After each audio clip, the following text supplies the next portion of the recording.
എന്തോ കാര്യമായിട്ട് സംസാരിച്ചുകൊണ്ടിരിക്കുകയായിരുന്നല്ലോ. അതും പൂജാമുറിയില്. അമ്മേ, എന്താ പ്രശ്നം? എന്തേ ഞാൻ വന്നപ്പോ നിർത്തിയേ? മോളെ, നിന്റെ അമ്മയ്ക്ക് എപ്പോഴും എന്നെ കുറ്റപ്പെടുത്താനല്ലേ നേരമുള്ളൂ. കാര്യം ഞാനൊരു സഞ്ചാരിയാ, യാത്ര ഇഷ്ടപ്പെടുന്ന ആളുമാണ്, വീട്ടിൽ ചടഞ്ഞുകൂടിയിരിക്കുന്ന ആളുമല്ല. എനിക്ക് എൻ്റെതായ കാര്യങ്ങളുണ്ട്, അത് മനസ്സിലാക്കി മുന്നോട്ട് പോകുന്നവർ മാത്രം മതി എൻ്റെ കൂടെ.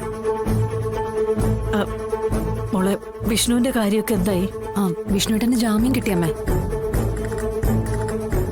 ഒരു പെൺകുട്ടിയുടെ ചെറിയൊരു പ്രശ്നമുണ്ട്, അത് നമുക്ക് സംസാരിച്ച് തീർക്കാവുന്നതേ ഉള്ളൂ.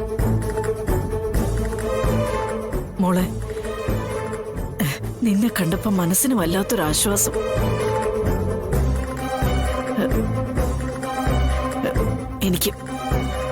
എനിക്ക് നിന്നോടൊരു കാര്യം പറയാനുണ്ട്. എന്താ അമ്മേ? ശാരദേ, നീ വെറുതെ ആവശ്യമില്ലാത്ത കാര്യങ്ങൾ അവളെ ബുദ്ധിമുട്ടിക്കരുത്.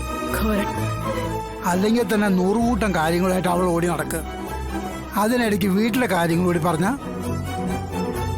അമ്മേ, അമ്മ അനൂപിന്റെ കാര്യമാണോ പറയാൻ വന്നേ? മോളെ, എനിക്ക് അവനെ വിളിക്കുന്നേ. പറയടാ. ചേച്ചി, എന്റെ അമ്മ പോയി.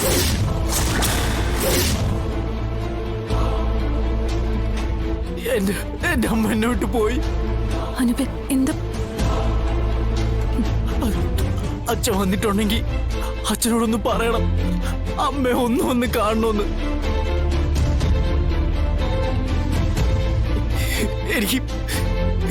എനിക്ക് സഹിക്കാൻ പറ്റുന്നില്ല ചേച്ചി. എടാ, നീ ഇങ്ങനെ കരയല്ലേ? ഹലോ അനൂപേ, എടാ ഹലോ. എന്താടി?